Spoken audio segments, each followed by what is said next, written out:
আমার কাছে যদি মনে হয় আমি ব্যক্তি মাহমুদ রাকিব অনেকে অনেক কথা বলেন আমাদের ব্যক্তিগত যে জুলাইয়ের পরে যেটি হয়েছে বা আমাদের এখন চাকরির যে অবস্থা এটি নিয়ে যদি ব্যক্তিগতভাবে বলি আমার কোনো আক্ষেপ নাই। কারণ এত বড় একটা অর্জন জুলাই আমি পেয়েছি আমার জীবনে, তার তুলনায় এই যে বিষয়টি চাকরিতে কি হলো না হলো এটা আমার কাছে খুবই নগণ্য মনে হয়। শুধু তাই নয়, আমরা কিন্তু এইখানে যারা আছি আমরা কিন্তু সবাই জুলাইয়ের সাক্ষী, রাজপথের সাক্ষী। একটি কতজন পেয়েছি, সেই জায়গা থেকে আমাদের আসলে গর্ববোধ করা উচিত। কি পেলাম কি না পেলাম, কি ক্রেডিট কি ডেবিট, এটি নিয়ে কোনোভাবে আমার মতে আলোচনা করা উচিত না। দেখেন, জুলাই মাসে তো ঢাকা শহরে কিন্তু এমনও হয়েছে একটি বাসার ছাদে 52 জন ঢাকার জুনিয়র সাংবাদিকদের নিয়ে প্রোগ্রাম হচ্ছে জুলাইয়ের পক্ষে। সেটা কি আমরা কেউ জানি?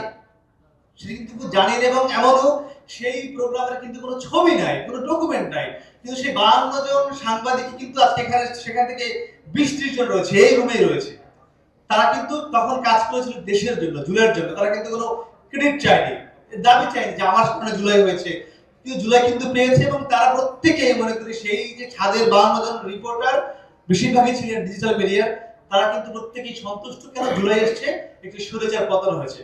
আমি সবাইকে সর্বশেষ একটি কথাটি বলবো, আমাদের মধ্যেও এটি রয়েছে, সাংবাদিকদের মধ্যেও যেটি আমরা দেখি রাজনৈতিক মাঠে, যে কে কার কি বেশি অবদান কার কম, এটি কাটা ছড়াছড়ি না করে আমরা সবাই জুলাইয়ের যে আমাদের চেতনা ছিল, জুলাইয়ের যে আমাদের চাওয়া ছিল, সেটি পূরণে আমরা আগামীতে কাজ করব, সেই প্রত্যাশা শেষ করছি।